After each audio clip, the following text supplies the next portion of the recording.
Why do you need a website to build your author platform? What should you use to build your website? And how do you build a website on a tight budget? Let's talk about building a website that works for you. And I have an expert who'll show you exactly how to do that. Hi, I'm Puja Mohan. I'm an indie author, aka a self-published author, and welcome to my writing studio. Let me preface this by saying that everything I talk about in this video is based on my knowledge of the industry and my experience so far.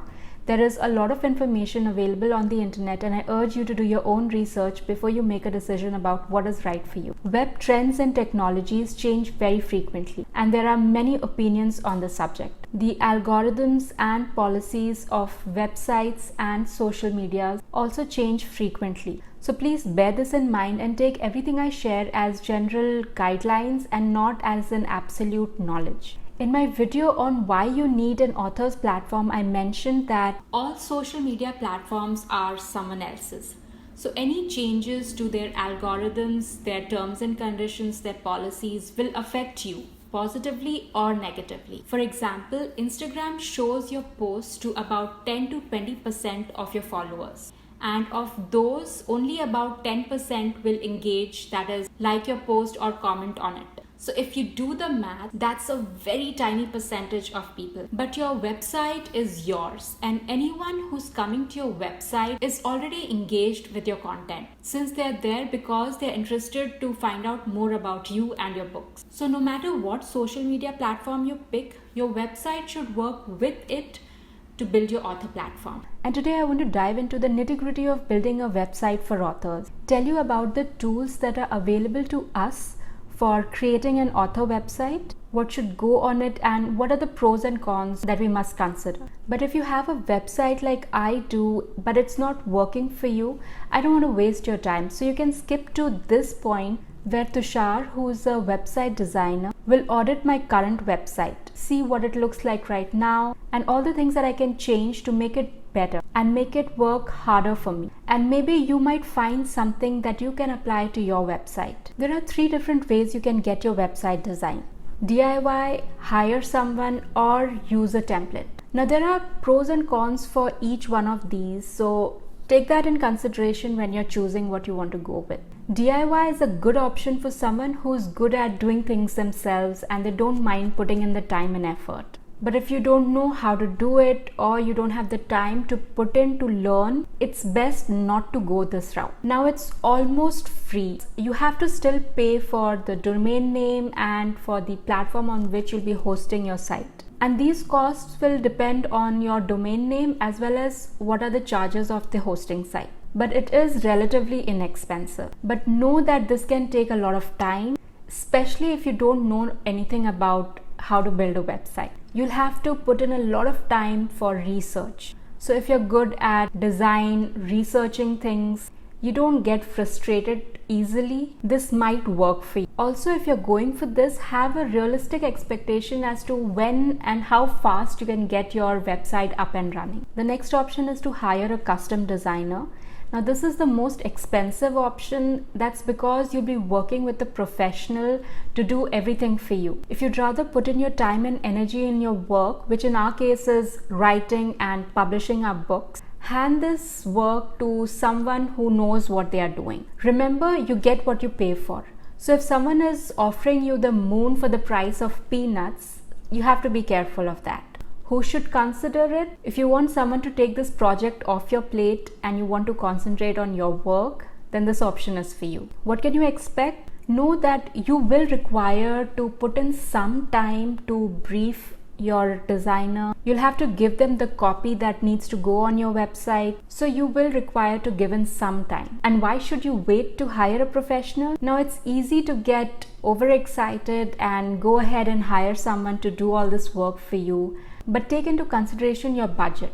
It is an expensive option, so weigh the pros and cons and know that changing vendors can be very challenging. The next way to go about building your website is use a ready-made template. There are many websites like Squarespace, Wix, WordPress. You can use any of these. They also give you the option of using one of their ready-to-use templates. The pros are it's easy to use, it requires less time and money, and also you can get it up and running in a couple of days. It also has a lot of SEO friendly stuff built in. Now the cons would be that a lot of websites tend to start looking very similar, and if you look at it in the long run, it can get a little expensive. Now what should go on the website? You should have a couple of pages like about you, about your books. If you have any accolades that you want to share, you can have a page for that. Blog post is another thing you'd want to consider putting on your website, and a page to get in touch with you. You might also want to have a page dedicated for your media kit, and also you should have a place on your website to sign up for your newsletter. Now before I take you to the website audit, make sure your notification bell is turned on to all. There are a lot of videos coming your way and you don't want to miss them.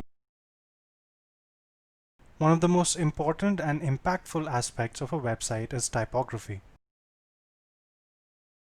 Fonts help you convey the right tone of your message and can make or break a website.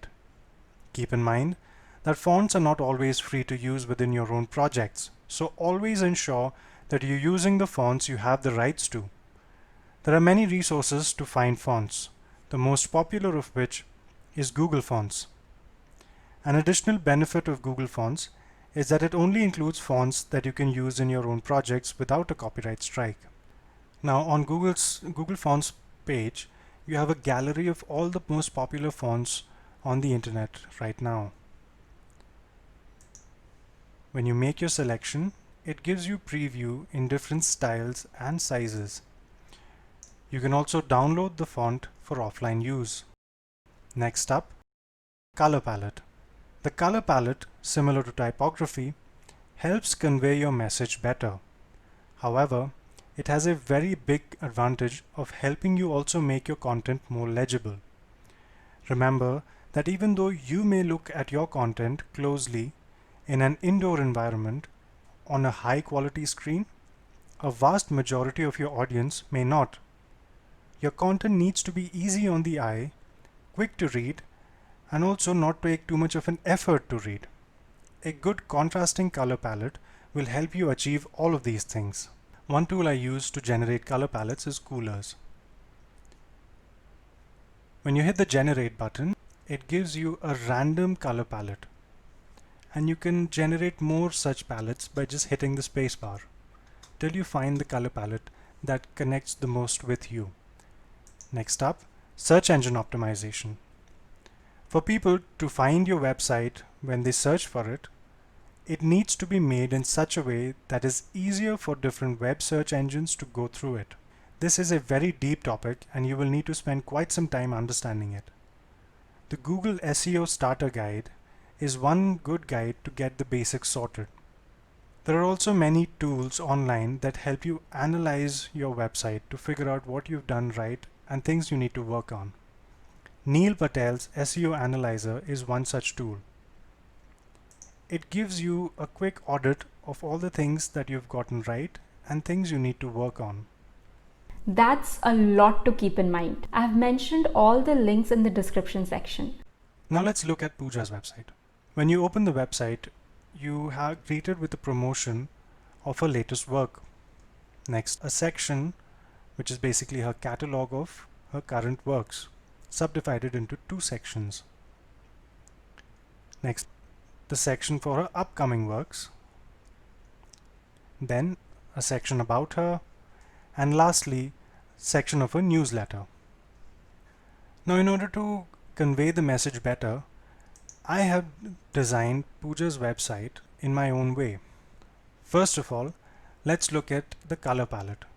The color palette I have chosen is green with orange. Again, the typography I have chosen is Nunito.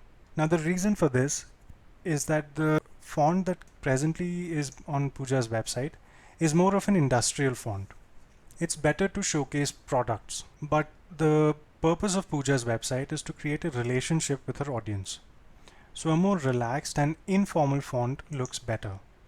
Hence, the more relaxed Nunito font. Now, in the first frame of the website, in her existing website is just a promotion to her most recent work. Instead, a better way to approach this is to split it into two sections with a little bit about Puja and then a promotion to her work. Now this has the advantage that when you go to Puja Mohan's website, you want to know about Puja Mohan and not just about her latest work. So by splitting this screen or this frame into two sections, we can achieve both while also saving up on a lot of white space. In Puja's website, most of her website is just blank space.